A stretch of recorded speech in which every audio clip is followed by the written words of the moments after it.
Hello అండి, welcome to our channel Swapna Vijay gardening vlogs. అందరు ఎలా ఉన్నారు, బాగున్నారా?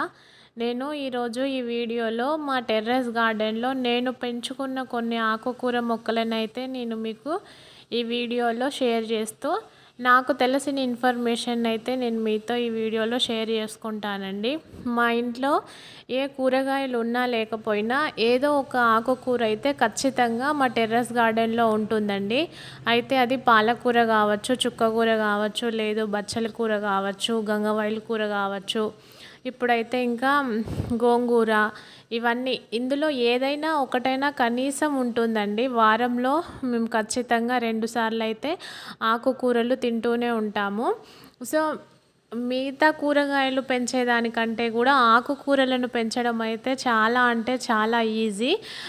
మళ్ళీ ఎక్కువ సన్లైట్ కూడా ఏం అవసరం లేదు. మార్నింగ్ ఇట్లా బాల్కనీస్ లాగా ఉన్నా సరిపోతుందండి. ఇలాంటి వెడల్పాటి గ్రో బ్యాగ్లు ఒక 3-4 తెచ్చుకుంటే మనము ఒక్కొక్క గ్రో బ్యాగ్లో ఒక్కొక్క రకమైన సీడ్స్ని అయితే వేసుకోవచ్చు. ఇంకా ఈజీగా ఒకటి కాకపోతే ఒకటి మనకు వస్తూనే ఉంటుంది. ఇవి పెంచడం అంత పెద్ద కష్టం ఏం కాదు. నేను ఆకుకూరలకు మట్టి మిశ్రమాన్ని ఏ విధంగా కలుపుకోవాలనేది నేనైతే వీడియో ఆల్రెడీ నా యూట్యూబ్ ఛానల్లో పోస్ట్ చేశానండి. ఎవరైనా ఇంట్రెస్ట్ ఉన్న వాళ్ళు చూడండి. ఆ విధంగా మనం మట్టి మిక్చర్ని కలుపుకున్నప్పుడు ఏం లేదండి, ఈజీనే. 50% రెడ్ సాయిల్ తీసుకోండి, కంపోస్ట్ తీసుకోండి, తర్వాత కొంచెం కోకోపీట్ అలా తీసుకుంటే సరిపోతుంది. ఇంత మాత్రము. ఇంకా నెక్స్ట్ వచ్చేసి మంచి సీడ్స్ అయితే తీసుకోవాలి. మంచి సీడ్స్ ఉన్నప్పుడే అవి మంచిగా అన్నీ జర్మినేట్ అయ్యి మంచిగా మొలకెత్తుతాయండి అన్ని మొక్కలు. కొంచెం నాణ్యత గల సీడ్స్ని అయితే తీసుకోవాలి.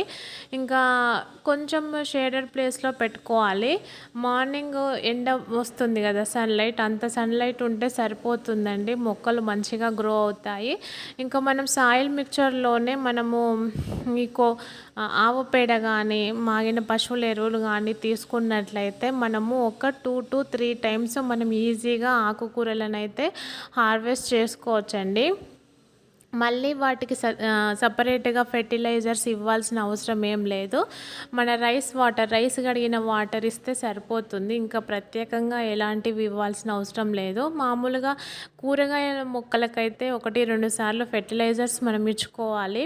కానీ ఈ ఆకుకూరలకైతే సాయిల్ ఒకటి మంచిగా కలుపుకుంటే అదే మనకు 3 to 4 టైమ్స్ వరకు క్రాప్ని అయితే ఇస్తుంది. మనం ఈజీగా 2 సార్లు పాలకూరను అయితే 3 సార్లు హార్వెస్ట్ చేసుకోవచ్చు. ఇంకా నెక్స్ట్ వచ్చేసి వాటరింగ్ ఒకటి కేర్గా మంచిగా చూసుకుంటూ ఇచ్చుకోవాలండి. మార్నింగ్ ఒకసారి ఎండాకాలం ఎండ ఉంటే మార్నింగ్, ఈవినింగ్ కానీ, ఎండ తక్కువగా ఉంటే ఒకసారి కానీ అలా ఇస్తూ ఉండాలి. ఈ విధంగా మనం చిన్న చిన్న టిప్స్ ఫాలో అయినట్లయితే మనకు ఆకుకూరలు అనేది మంచిగా వస్తాయండి.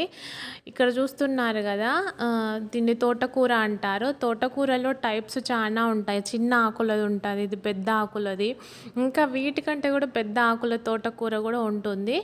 మా గార్డెన్లో అయితే ఇక్కడ ఎర్ర తోటకూర, తర్వాత గ్రీన్ కలర్ది 2 ఉన్నాయి ప్రస్తుతానికైతే. ఇప్పుడైతే హార్వెస్ట్ చేసుకుంటున్నాను. ఈ విధంగా ఆకుకూరలను తినడం వల్ల హెల్తీగా ఉండొచ్చు. బయట దొరికే ఆకుకూరల కంటే మనం ఇంట్లో పండించుకొని తిన్న ఆకుకూరలు హెల్త్కి చాలా మంచివండి. ఇది చిన్న వీడియో. ఇన్ఫర్మేషన్ నచ్చినట్లయితే ప్లీజ్ లైక్, షేర్, సబ్స్క్రైబ్ అండి. మరొక మంచి వీడియోతో మళ్ళీ కలుద్దాం.